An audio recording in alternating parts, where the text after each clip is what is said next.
Hey guys, Kerberos here with Signals Everywhere. Today I've got something really fun in store for you. We're going to go ahead and track down a P25 control station or trunking channel using the Kerberos SDR. So you can see we've got my Android head unit here, we've got my Windows tablet, and a couple other things going on to try and show you, to the best of my ability, everything that's going on within the vehicle. So let me go ahead and start up RF Analyzer here. And you can see we've actually got our control channel right here. So you can see that, and if I actually come over here and turn on FM modulation, we can now hear it. And that is what the P25 channel sounds like. I'm going to go ahead and mute that. We're going to turn on our location. I'm actually going to zoom out a bit because I want to see what's going on around me. And we're going to turn on the DOA.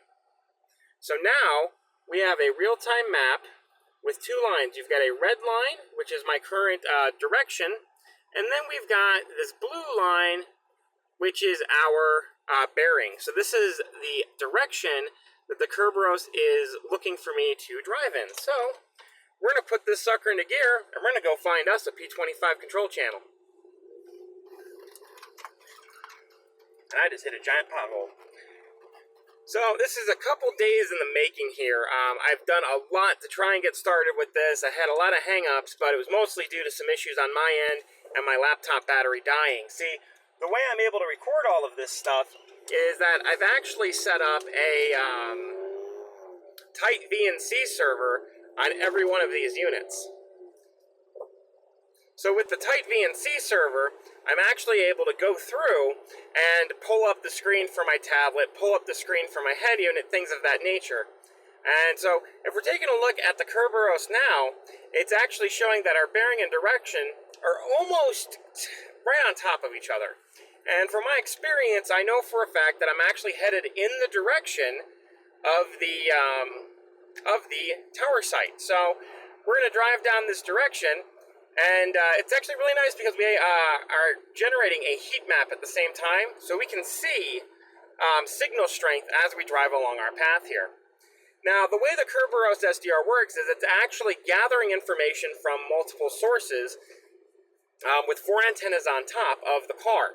And so it's able to see roughly what direction it believes the signal is coming from. And the cool thing with this is the app is designed so that the more I drive around, the more samples it collects, the better idea it has on the given position. So you can see right now we've got a red dot or a red circle with another red circle around it, and that's suggesting that that is the current position it believes the transmitter might be in. Now, we know that's not the case, and I never set up my fur size, so it's actually incorrect. It's actually very incorrect.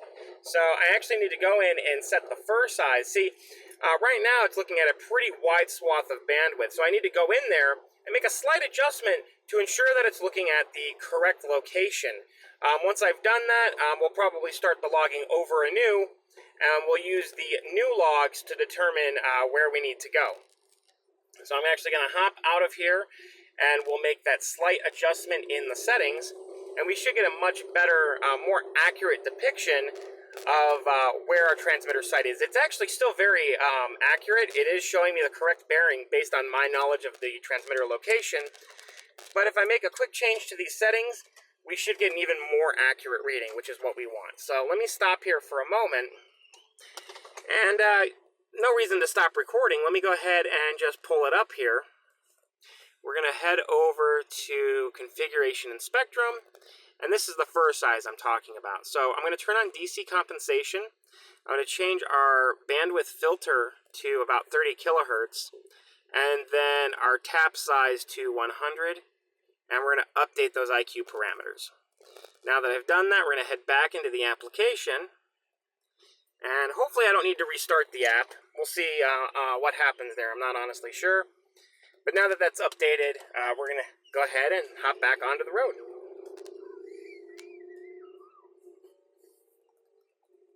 So we have to re-enable that here, make sure it is gathering data again. There we go.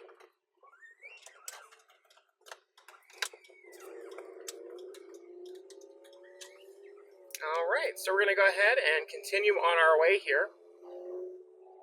And again, you can see that our bearing and our estimated location or excuse me, our location of. So you can see that our bearing, the blue line, is still pretty close to our red line, which is my current direction of travel. Like I said, I know that I am traveling in the correct location of our signal. So the two red dots there are actually depicting the current location in which it believes the transmitter site is located. But as it collects more and more data, this location might change. Once it's certain, or at least fairly sure to a certain percentage, this will turn green. So I will be passing by the transmitter location here at some point. And in fact, I don't even need to pass there with the knowledge of where that particular station is. The bearing, I can tell you right now, is very accurate, and it's going to take me right past it anyway. So we're just going to drive along and see what we get here. But I can tell you with absolute certainty the bearing is correct. So we are definitely driving toward the transmitter station. So we're just going to drive through town here and keep gathering samples. So I might do a little bit of time lapse here, and we'll figure out how long this drive is going to take. Lots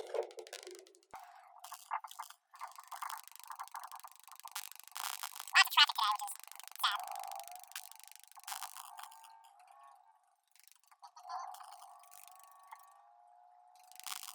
A little detour here, trying to get around some of this traffic. So now you can see I'm actually driving away from the current bearing, but we will go down a side road and head back that direction. We should pretty confidently see the transmitter location estimation update for us. So there is actually a compass built into the software you can pull up with a web application. However, it's highly recommended that we use the app itself. And I can tell you with certainty, the app functions a heck of a lot better than that web interface. So we're going to keep driving here and see what we get. But right now I can tell you we're pretty accurate with the estimated locations here. Well, not the estimated location. We're pretty accurate with the bearing. The estimated location is not correct at the moment, but you'll see how that changes as I get closer and collect more sample data. It would help, I would believe, if traffic wasn't so terrible today. It's very, very busy out. And I do have this set to continue collecting samples even when I stop the vehicle, which probably is not the best idea, because that may give the SDR the impression that that stationary location is moving, or that there's a lot of signal there. So it may incorrectly determine that that's where I need to be. Now you can see here, I'm actually coming to a four-way stop. The red line is showing my current direction, where the blue line is the bearing of the direction I need to go, and it's actually telling me I need to take a left. So we're going to go ahead and take a left, and see that bearing spin around. See, the interesting thing here is that is actually the direction in which the transmitter location currently sits. So let me turn the phone here. I'm going to let you look at the road for a moment, because once we get over this hill at the end of the street, that is actually the location of the transmitter site, and it will be on the left-hand side of the road.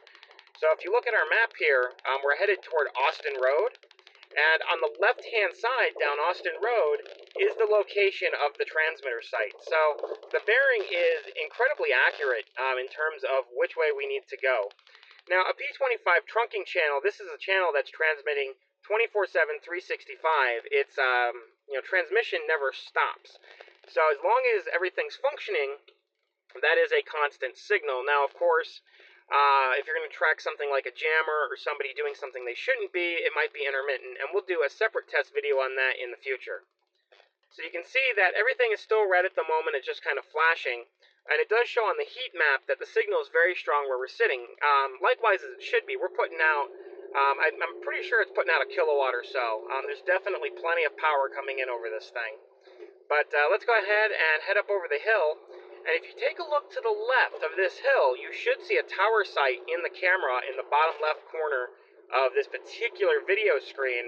And that is indeed the tower site here. So let me get a little bit closer, and you should be able to see our tower site. And hopefully as I go past it, we should see our transmitter location update here momentarily. And so I've done this video a couple times, and it certainly did update last time. Now, of course, I had all my first settings correct on the first run, which is not the case this time, but I think we are still going to get a nice redefined location for our system here. So I'm almost about to pass it. It's going to be on our left, and we should see our bearing swing around as I pass the tower site. So it's literally right next to me here. And so you can actually see the transmitter location is not really that far off. The estimations are not bad. But the Kerberos Pi does not yet have enough data to determine with absolute certainty that it has found the site. Now that we're driving on the opposite side of it, we should see this bearing turn around, and the Kerberos should get a better idea of the correct location. So you see that blue line, how it's spun around? The blue line, it really has indicated that our bearing has flipped around. It means that it understands that I have passed up the transmitter location, which is very good for us. That means that, without a doubt, the Kerberos Pi knows that the transmitter is now located behind us, where previously it was located in front of us. So the Kerberos Pi is actually doing a very good job here at its estimations. And so the sound I just heard there is actually the tablet head unit in Android. I'm using a trial license, so that head unit's not going to be available through the entire duration of this video, but everything else should be. And so I've noticed that the heat map has changed. I'm not sure why that might be. It looks like it's just reloading here. So it looks like everything has come back up. I'm going to go ahead and make a, well, actually, let's go ahead and make a right turn. Let's kind of use the bearing against itself. I'm going to go ahead and make a right. And so now we're collecting data in a different location. And it's going to really improve where it believes this signal is coming from. So what I'm probably going to do is, after I go down this road, I'm going to overshoot it down to State Route 84, which is further out than when I first started recording this. And it should give us even more data that we can use to better determine the location of this transmission site. But you have to say that already the estimated location is still fairly accurate. It's not too bad. It really isn't too shabby. So we're going to keep driving for a bit as long as everything will continue to update for us. Obviously I got video recording on my tablet. I got video recording on my phone. I've got a Wi-Fi network going on here. So lots of things that can interfere. Oh, look at that. It just turned green. We now have enough data to accurately determine the location of our transmitter site. So we're going to go ahead and spin back around. I may not even go up to 84 because the Kerberos Pi is already fairly certain it knows the location of our transmitter site.